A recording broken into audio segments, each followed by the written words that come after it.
Good morning. I'm here with Liz Spinowitz of the Longevity Clinic in Jacksonville Beach. Jacksonville Beach. All right. Can you start by telling me a little bit about yourself and what got you into the clinic, involvement and background and all that good stuff? So our practice is in Jacksonville Beach. It's called De-Senesce Longevity and Wellness, and it's a, as the name implies, longevity and wellness practice that I opened together with my husband, who's a board-certified anesthesiologist and been practicing medicine for almost 25 years. And one of the reasons we started the practice is because we wanted to empower our patients. We like it when our patients ask questions, wonder about their treatments, what's the cutting edge latest in longevity treatment and wellness, and how to live and apply the rules for that in your daily life. Yeah, absolutely. Answering questions is definitely important. It's good to know that you guys are one of those clinics that welcomely opens that, because I know we were talking a little bit before that, you know, a lot of doctors' offices you go to, it's like they see you as just a transaction and you just walk in and out. And it's almost like they don't want to be asked questions. They want to just be able to say, like, this is what I know about your condition and this is what I recommend, and for like the person to just accept that, and then that's it. So it's really great to know that you guys offer that openness when it comes to like people wanting to learn more about their conditions and what can be done. Exactly. And one of the things that is important to us, because it's a longevity practice, our goal is for our patients to not just live longer, but be healthier.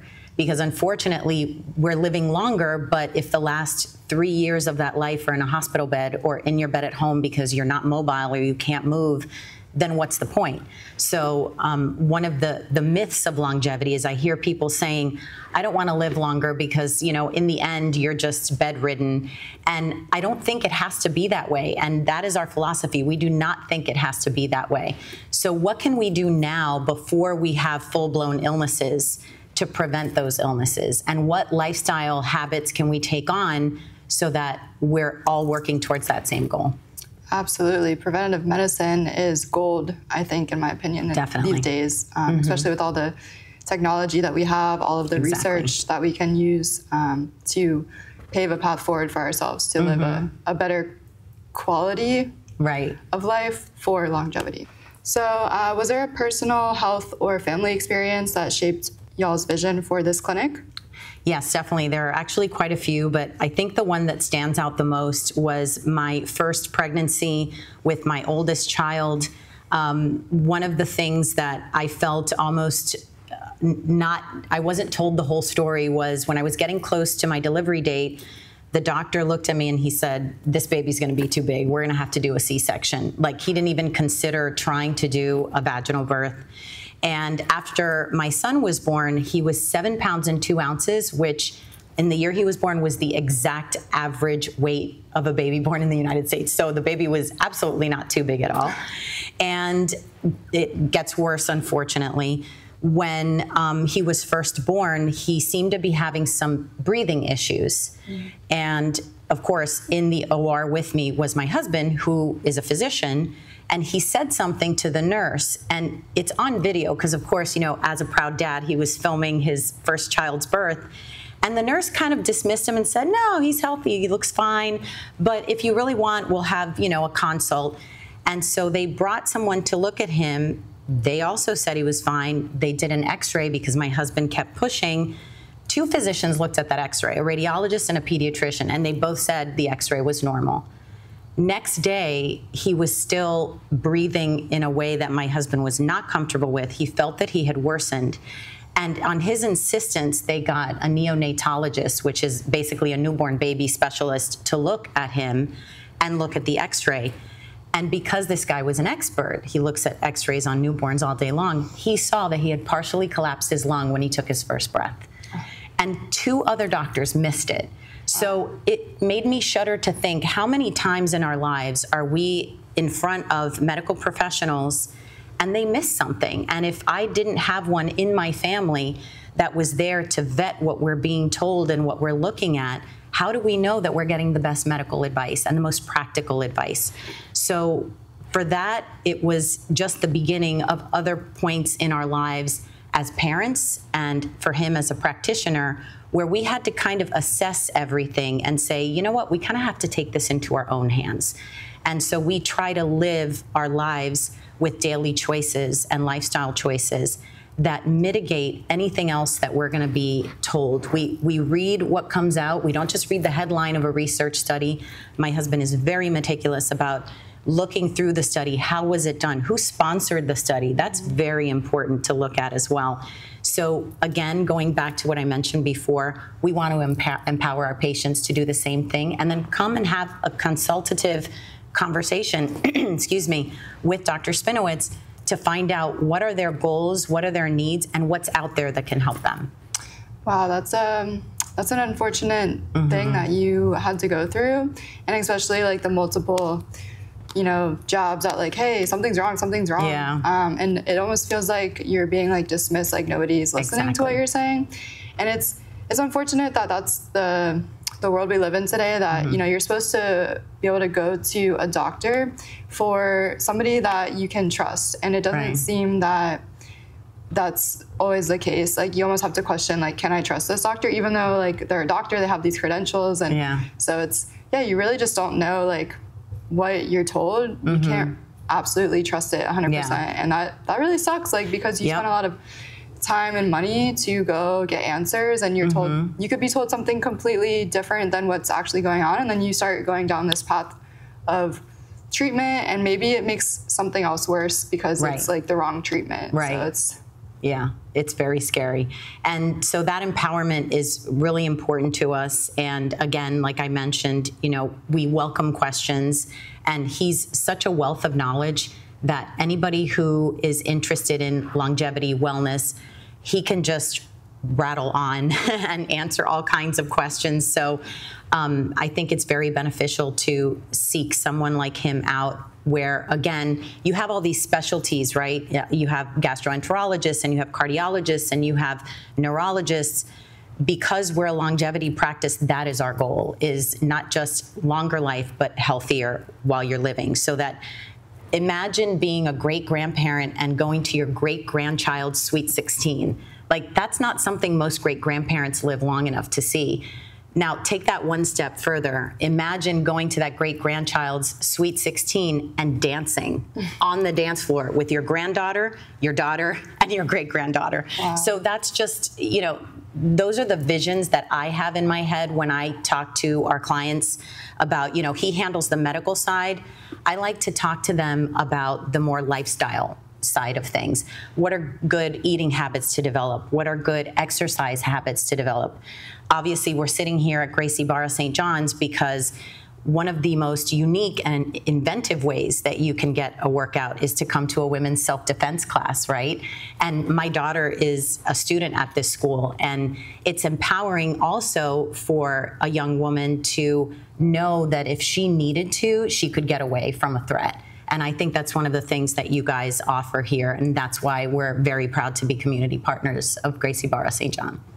Absolutely, yeah. And just building off of that, and by the way, that was some powerful stuff you were saying, and you could see in your demeanor and your tone, like the passion that you guys have behind why you do what you do, and talking about longevity through lifestyle changes and health and wellness. Like, that's personally for me something I'm very interested in as well. So being a coach here at Gracie Barra, that's the type of vision that I would like to have for our students here, as well as like the women, because like you said, it's very important for a woman to be able to walk around comfortably, knowing that they have the confidence that if they needed to, defend themselves in a situation that's threatening to them, that they can walk around with that confidence. Yeah, definitely. So yeah, I think it's a very good tie together with you guys being a part of our community to help encourage and inspire the students here to take some of those lifestyle changes to their home and start incorporating the necessary things to help them be able to train jiu-jitsu for not just now, but for longevity, because this is a sport that requires like a very long journey to be able to reach certain goals, such as getting your your black belt, because it could take up to 10 years. And so if somebody comes in and, you know, they don't have good lifestyle at home when it comes to like eating right and taking care of their body, and they come here and they expect just that coming here alone will do that for them, like it's way more than that. That's just the surface. There's so much below that at the deeper level that they're gonna have to do at home to make sure that like they're comfortably training for a long time. Yeah, and you actually make a great point. So that's one of the things that, you know, I mentioned before. We want to empower our patients, and we want our patients to have some understanding mostly of their bodies, because you get to a certain age, and I would say our target demographic would be like 35 and up. And once you start hitting like 35, you start noticing changes. You know, maybe this joint hurts when you get up out of bed, or, you know, you're a little sluggish in the afternoon, things like that. Those are the type of people that they think they're doing everything right, and for the most part, a lot of them are, but they need to take it that one step further. So when you talk about, you know, having the wherewithal to come here and roll on the mat, you've got to back that up at home. You can't like eat cheeseburgers all day for breakfast, lunch, and dinner and expect that you're going to do well, right? And feel well. Yeah, or feel well. I think that applies to everything. It applies to the work you do, even if you're sitting in an office. It applies to how you parent, right? It applies to what you feed yourself, your kids. And one of the things that I think is very important, that I love that you guys have that recovery room, because we know cold plunge, 100%, that is like great for longevity. That's already been proven. You have a sauna that's also been proven for longevity. So you guys are practicing what you preach, not just on the mat, but also saying this is a good resource to have as well. Some of the things that we practice at home are, for example, for my daughter when she comes, or my son when he comes to roll, is we always tell them, please eat something in the morning before you go, because if you go on an empty stomach, you're gonna tap out, and you know you're not gonna be able to go the whole way. But I always tell them, eat with plenty of time to digest before you get on the mat also. And then of course, if they're here for, let's say, the entire hour, and then they stay for open mat, you need to replenish those calories after. But I don't advise them to do it with a cheeseburger also. I think, you know, protein shakes are great. We love to use chia seeds at home. They're a fantastic source of protein and energy, and they actually are really good for your energy level, for your focus, for your clarity, as well as obviously for your body. And we definitely incorporate that into our routine. And then on the flip side of that, you know, talking about recovery and doing things like a cold plunge and a sauna, sleep is so important. One of the things, my attitude towards sleep changed completely. I used to think it was a nuisance. Like, I have all this stuff I have to do. I have to go to sleep because I know I'll be tired if I don't. And then I actually read a book. It's called Why We Sleep by Matthew Walker. And it's a short book. You can get through it really easily. And I learned some things in that book about how when you don't get not only the amount of sleep, but also the quality of sleep that you need. And if you're rolling on the mat and then you're sleeping like 4 hours or 5 hours, that is not going to be enough to get you through the rest of the week. So I learned a lot from that book, and I've been able to apply some of those techniques. And I've learned that building a ritual around bedtime is actually really good for tricking your brain into saying, okay, it's time to leave all the stress and the activities of the day behind. It's now time to look forward to restful recovery. And you can kind of trick your brain into starting to feel sleepy, so you start listening to your signals and actually get a good night's sleep. For sure, yeah. Like start turning those bright lights off in the kitchen, like put on the little lamp, You can put your phone on that blue screen mode or whatever it is, night mode or whatever, definitely. Sure. No, and you know, you were talking about like your target audience is kind of like around the 35 year and up range, and it's kind of funny, like to be honest, I do try to incorporate a lot of these things that you're talking about. But even with that being said, like I'll be 32 next month, and I'm definitely falling into that category of like your target audience already. A few years behind that 35-year target. It's not a hard number. Yeah, so it's like, I'm like, maybe I need to talk to you after this to see like what other things I can do, because I am like, even I was at my doctor, my primary care just a couple of days ago, because I had tweaked my back last weekend, and I feel like every time I go see him, it's only because I like injured myself and I need an MRI. So, you know, he was saying like, wow, like my other 31-year-old patients, like, I don't know, maybe there's something else going on here, because they're all, you know, doing okay and you're like breaking down over here. And it's just like, I'm thinking, wow, maybe there is something else going on. But at the same time, I don't know if he understands the extent of like my lifestyle with the jiu-jitsu, like training. There's coaching. A lot of wear and tear on this mat. Yeah. So maybe it's a little bit of both. But yeah, no, it's definitely good that you guys are there, so that for people like me, and I'm sure there's a lot of other people out there that are doing things at home that should promote good health and wellness while training jiu-jitsu, but they're still feeling like there's something off or something's not right, and they want to try to get to the bottom of it. So, and again, because, you know, like your primary care, it has boxes he or she has to check, right? They have to do, you know, blood work every year, do your annual checkups, do things like that. And of course, like most 32-year-olds, you know, usually at 32, you're relatively healthy. You're going to him to say, I did something. That's the only reason I'm here.